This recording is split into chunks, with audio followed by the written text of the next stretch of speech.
Hey everybody, it's Jason Blaha here, and today I want to chat with you guys a little bit about something that should be pretty simple, but a lot of people don't get it, and it's that, look guys, if you don't use straps for anything that you don't need to use them for, like for example, you guys will see me use them for Romanian deadlifts, right? My RDLs I'll use straps, but my normal conventional deadlifts I don't. My pull-ups I don't. My rows I don't.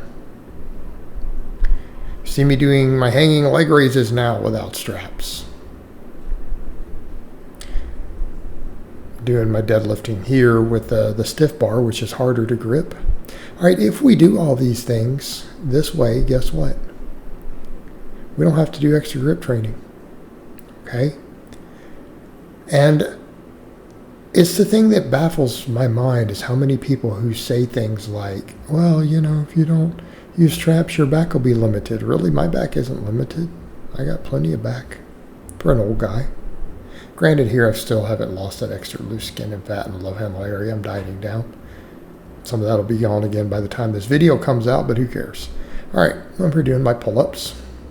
But if you do everything strict, most of your back work, and you quit trying to cheat so much, and I'm not saying some cheat rows and stuff can't have their place. I know some guys with really jacked backs who use really heavy cheat rows and they have to strap up.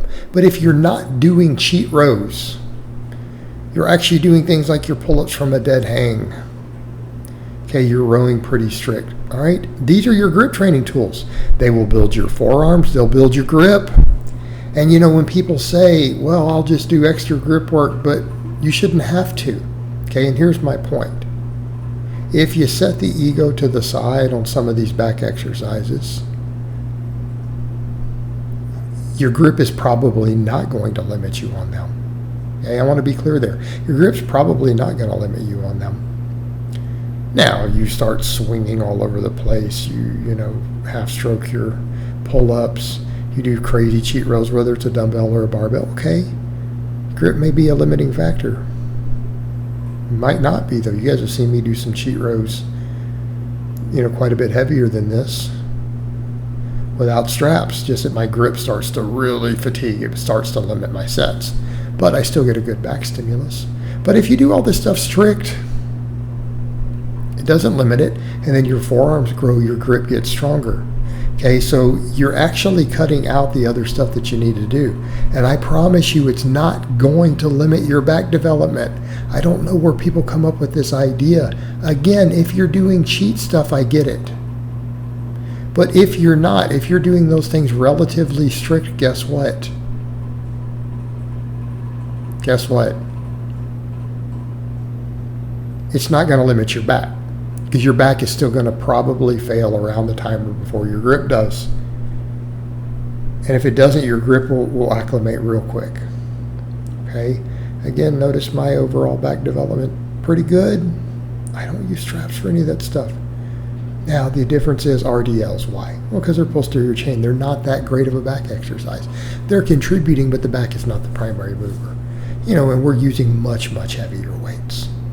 At least with the deadlifts here, you know, I can reset on the floor. Okay? But the same thing, you know, do your deadlifts raw. Do your normal conventional deadlifts raw. You get to reset on the floor on every rep anyways. Just do your rep work. Your grip will build. Do your pull-ups without straps. Do your rows without straps. Right? Even those heavier curls like that, you know, that hang at the bottom helps build grip, right? Because if you lean forward so that you can get the full range of motion, you even have to train your grip there. All this stuff is grip exercises. All right, the leg raises, it's a grip exercise. If you hang onto a bar to do them, okay? If all this stuff that we do, everything we do is a grip exercise, your grip will grow, it will build, your forearms will get built. You'll have those ripped forearms.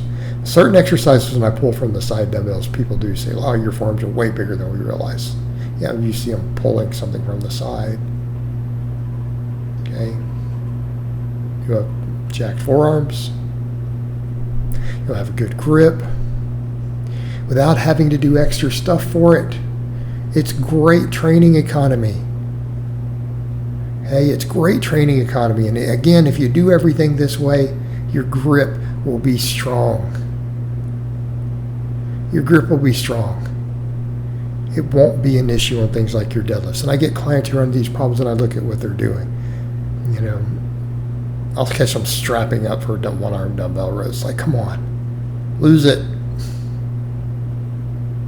Do all this stuff raw. And if you do it strict, you can do it raw. If you do it strict, you can do it all raw. And I'm going to ask a question. Is anyone out there, and again, I'm not saying using some body English or some cheat movements for heavy eccentric loading. I'm not saying that can't have its place. I want to be clear there. But, have you ever heard of anyone getting less results because they trained kind of strict? There have been times when people gained less results from a lot of cheat reps, because you have to know your body pretty well. You kind of have to be in tune with things to do cheat reps and really benefit from them. You do. You really do. And most people in their first couple of years of training, they do not have the body awareness to really do cheat exercises, cheat rows, or any of that, cheat curls. They don't have the body awareness to do those things and recruit the muscles they want. They just don't, because they don't know how to do controlled cheating. Someone who's been training for years, has a lot of body awareness, can do a lot of those things more effectively. So back over to the point. But by training strict, have you ever heard of anyone who, because they train strict and go to really deep stretches on muscles and control the weight, even if they move it fast, they maintain control and they stretch at the bottom of movements? Have you ever heard of someone making worse gains because they did that? No, come on. So, back over to the point. Set your egos to the side, guys. Grip it and rip it, right? Do all this pulling, do all these things raw. As many things as you can. Again, there may be exceptions. Hell, even I have to use them for Romanian deadlifts. I can mix grip it, but it starts to become an issue. Then my hands get chewed up and everything else. But all this other stuff, do it raw. Your grip will thank you. It'll be better training economy. A lot of it will force you to train a little stricter on some of these movements. Okay? It's good stuff. It's good stuff, people. Right? Raw dog it. Raw is better. Raw is better. Raw dog those weights. Come on. Hit it like you mean it. All right, the joking aside, you guys get the idea. Train strict. Do it all raw. Things are going to work out. Good things happen. All right, guys, but that's really all I have to say on that today. I hope it's been informative, and I'll talk to you guys next time.